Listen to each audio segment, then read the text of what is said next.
You really only have 4 years, so you might as well study abroad and get the most out of your tuition, right? Hi everyone, my name is Oluwatobiloba and I specialize in lifestyle, college, and travel content. This is college and travel-ish. And y'all can really see by the video, I feel like I'm somewhat your girl on study abroad opportunities, since I've had opportunities to study abroad twice, which we'll talk more about that. But you guys came to the right place. So before we get into the tea, like, comment, and subscribe. So I'm gonna give you guys a little bit of background of my study abroad history. So I have studied abroad in 2 places. Here are the videos for each.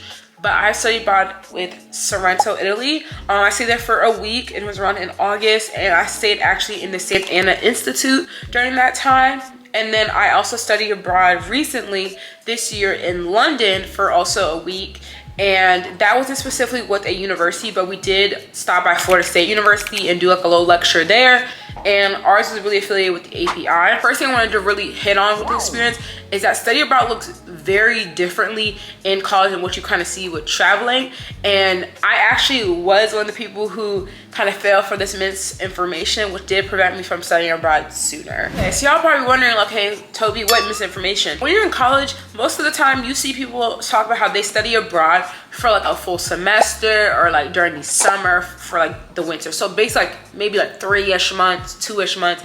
And for me, that wasn't feasible because a lot of the stuff that I do in college is year-round contract. Meaning if I'm in a program that's stipend based and gives me funding, I have to be active and on campus that entire year. And if I cannot be there that entire year, that means I cannot even try getting in the program in the beginning. And for me, as somebody who's trying to get a lot of scholarships, trying to get a lot of funding, that wasn't going to be beneficial for me. And then 2, because my majors are like health services and sociology and HR, at least at my school, there wasn't a lot of opportunities that are specific where I can go take a class over there and fulfill my degree requirement.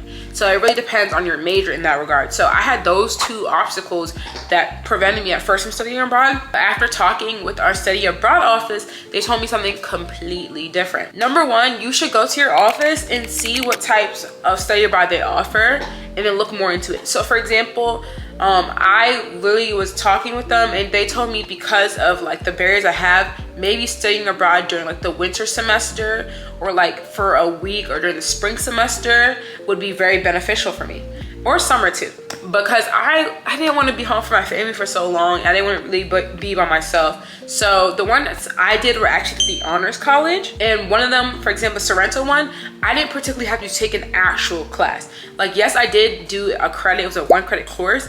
We did take lectures. We did do a lot of like extracurricular activities, but it wasn't something that fully fulfilled my major. It was just like an extracurricular like elective.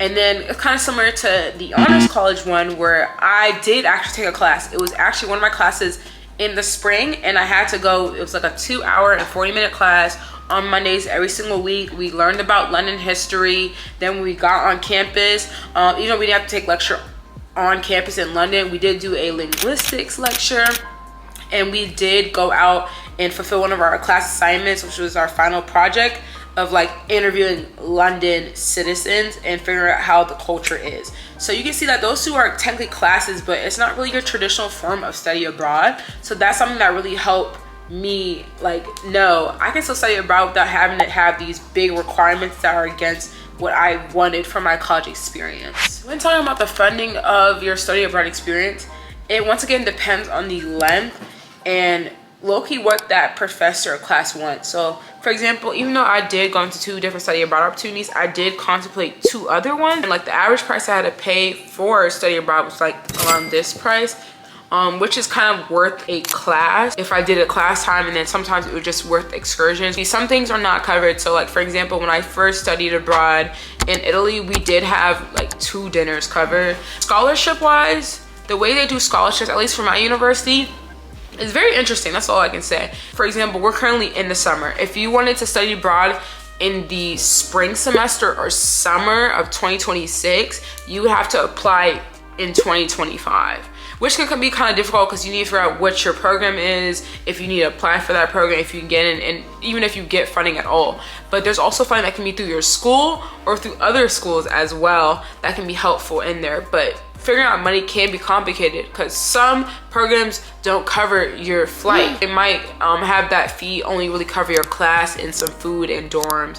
While some places you gotta figure out your housing yourself. So there's a lot of picking and choosing with study abroad programs. But the social part of studying abroad, some of the hesitancies that some people might face, like for me, one thing I was also hesitant to do was travel with people. I've had my experience traveling to different countries before with family, but like traveling with strangers is a whole different ballgame. If I'm traveling with these people, can I really trust them? Surprisingly, y'all, everybody is in the same mindset, and if you just ask people, so many people are open to trying out things. Even if you're like me, a type A planner, you come up, most of the time it's not like people want to straight up say no.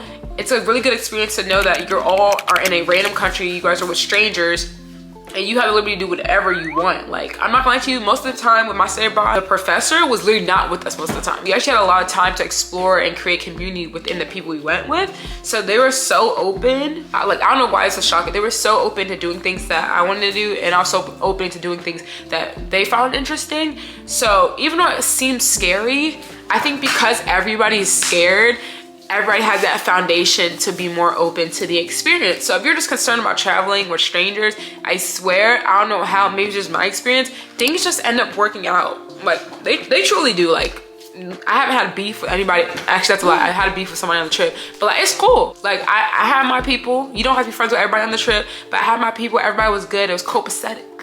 And we had a really good time. So don't be concerned too much about the people, just a little bit. Now talking a little bit more about like the social part, but when you're in studying abroad, like do your research. I know for me, I did a lot of TikTok research, stuff like that, especially for Italy. That was the first time I've ever been to Europe. I've always been to like Africa. Mind you, I'm talking about the areas, I'm not talking about the countries. Please, Africa's not a country. I've been to like Africa. I've been to parts of like South America. I've been to like Mexico, Canada. Like, I've been here, not over here. I knew there was gonna be a cultural difference, and good thing is, depending on your area and depending on the research you've done, like they were really open to me as a person of color. They're very nice, and sometimes you do gotta set some of their social norms. So for me, of course, they did touch my hair. They did touch my hair. I wasn't too mad, but that was a good time to converse. I did pick up words. Always try picking up words or slang. Don't do it in a mockery way, but in a, hey, like, you know, I'm trying to assimilate a little bit, not to make you uncomfortable. Like, I am the foreigner and you're home, not vice versa. Literally, like, that kind of helped. Also, if you try, they can tell. Like, y'all, when I was in Italy and I couldn't. Like, I feel so bad. I could not get Italian. Like, we did an Italian class. I still couldn't get it. I tried, and sometimes I just pointed at what I wanted pointed.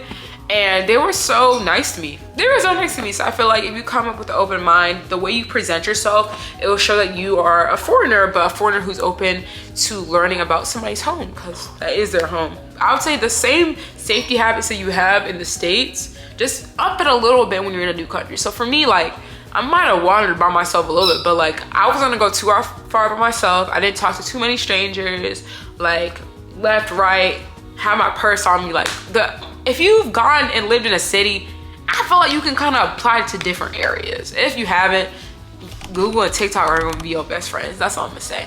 But it's actually not bad assimilating a little bit. It just really depends on your mindset and how you project that. Yeah, like I said, I've gone to so many different countries. I'm about to be on my 10th country soon. Don't know where that destination is gonna be. When you're studying abroad, it's completely different than going out with family. Like, this is the first time I went with peers my age, and I did stay in a resort. I actually stayed somewhere where locals are, explored areas, gone to different cities and areas around there, and y'all, it's just a completely different experience. That's why I at least study abroad again, because I'm like, bro, it's so different. I feel like I've learned so much about myself.